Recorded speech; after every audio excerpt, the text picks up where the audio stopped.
Apa yang dimaksud dengan distribusi dokumen vertikal? A. Dokumen didistribusikan ke pihak dengan level hierarki yang lebih rendah. B. Dokumen dikirimkan antar departemen yang setara. C. Dokumen didistribusikan ke pihak eksternal. D. Dokumen dibagikan tanpa memperhatikan hierarki. Jawaban yang tepat adalah, halo Sobat Portal kita. Selamat datang kembali di channel yang selalu mendukung persiapan kamu menghadapi seleksi P3K 2024. Hari ini, kita akan membahas 20 soal terbaru tentang mendistribusikan dokumen sesuai dengan jenisnya, lengkap dengan pembahasan sesuai kisi-kisi resmi.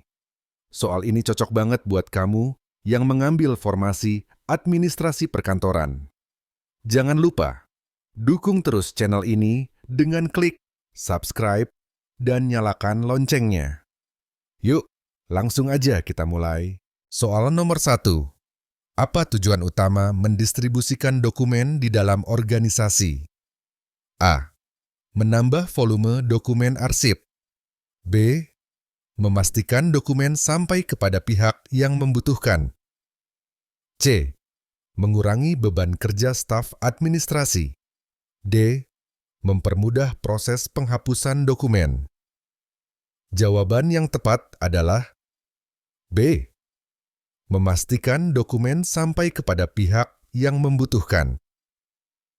Kita lihat pembahasannya.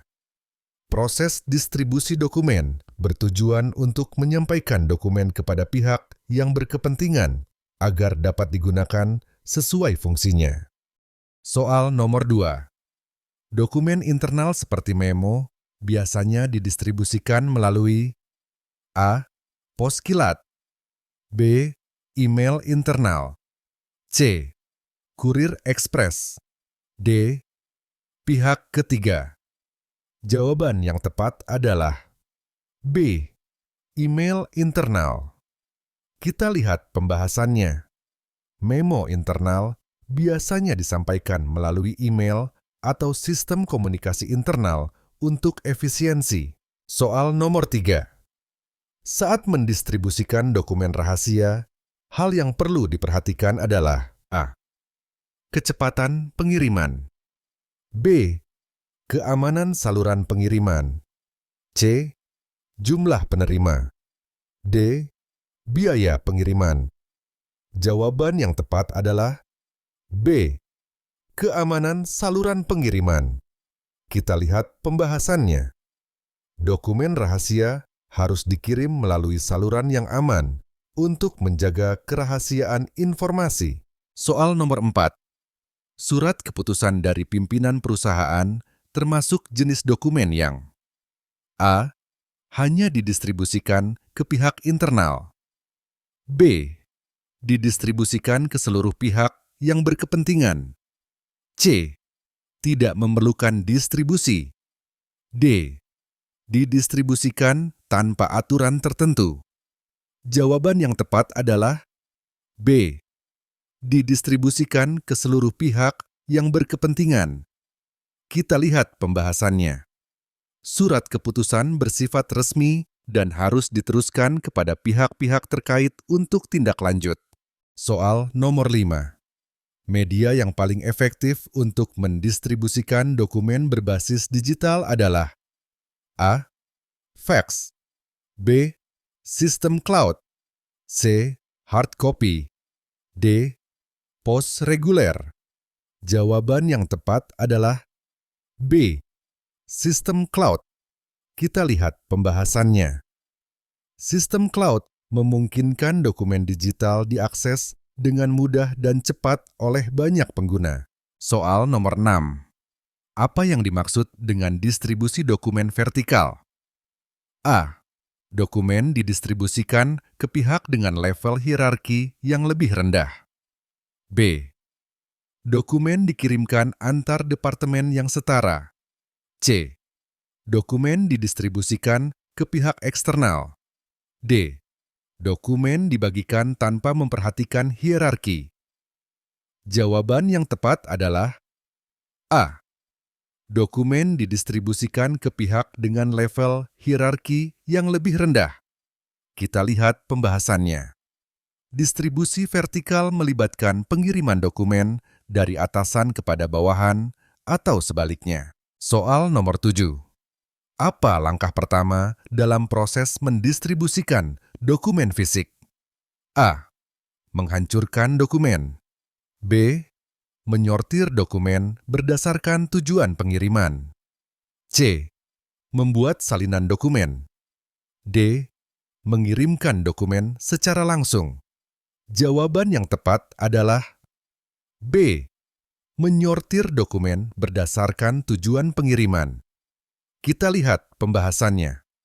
Penyortiran dokumen memastikan setiap dokumen dikirim ke tujuan yang benar. Soal nomor 8.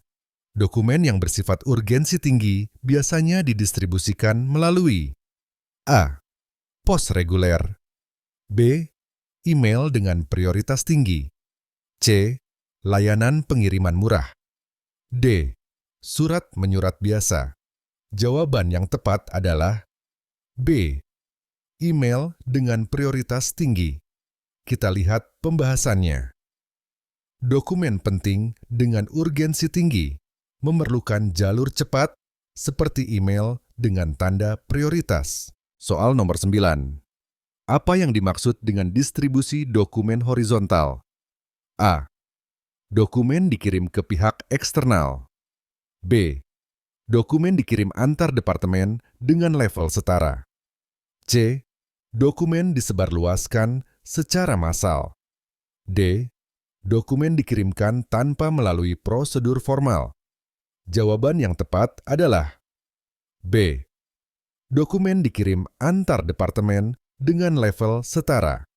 Kita lihat pembahasannya. Distribusi horizontal terjadi ketika dokumen dikirimkan antar bagian dalam organisasi yang memiliki level setara. Soal nomor 10. Untuk mendistribusikan laporan tahunan perusahaan ke pemegang saham, media yang paling tepat adalah A. Email resmi dengan file terlampir. B. Memo internal. C. Sistem chatting. D. Dokumen cetak yang dikirim secara pribadi. Jawaban yang tepat adalah A.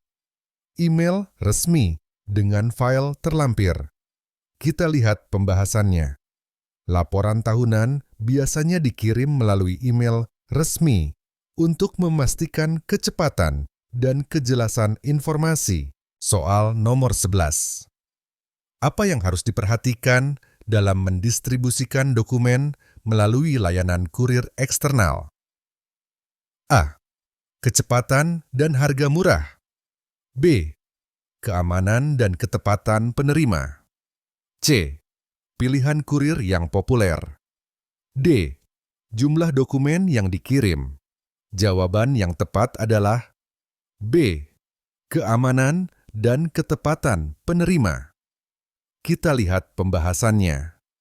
Ketika menggunakan kurir eksternal, penting memastikan dokumen aman selama perjalanan dan diterima oleh pihak yang berhak. Soal nomor 12.